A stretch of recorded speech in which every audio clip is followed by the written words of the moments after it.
Hey, how you doing? You doing alright? Today we're going to be reading Exodus chapter 5. But before we start, let's say a quick prayer. Dear Lord, we come before you today as we read your word. I pray that you allow me to speak with accuracy and clarity, that the person on the other side of the screen may get a full comprehension of your word, because your word deserves all understanding and light. We love you, Jesus, with all our heart and soul. Amen.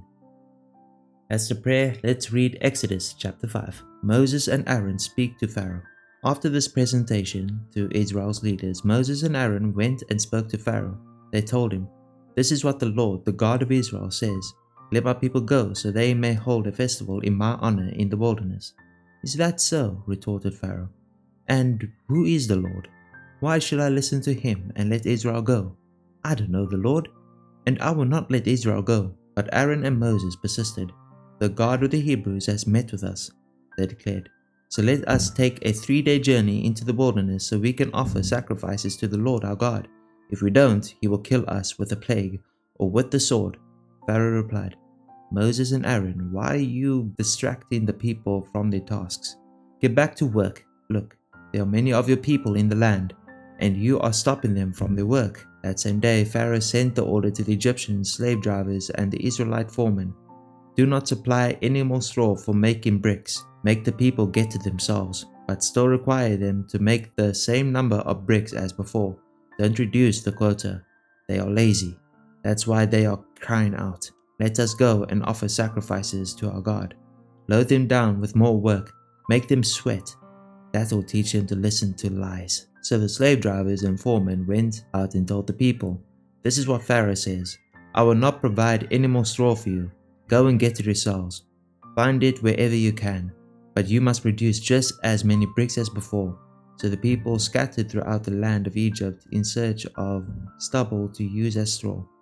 Meanwhile, the Egyptian slave drivers continued to push hard. "Meet your daily quota of bricks just as you did when we provided you with straw," they demanded. Then they whipped the Israelite foremen they had put in charge of the work crews. "Why haven't you met your quotas either yesterday or today?" they demanded.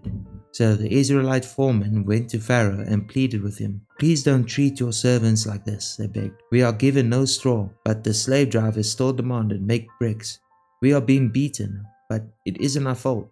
Your own people are to blame." But Pharaoh shouted, "You're just lazy. Lazy.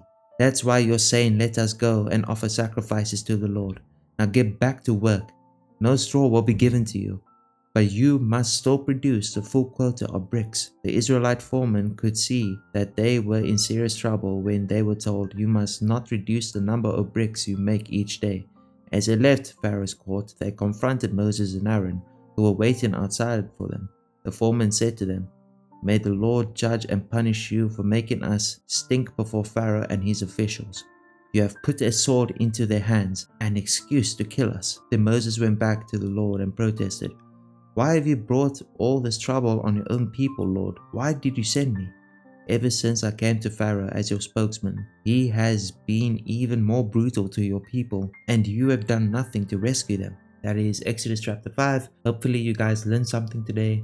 If you have any questions or any prayer requests, leave them in the comments below. Remember, verse of the day is in the description. I love you. God loves you more. Have a wonderful rest of your day. Bye-bye.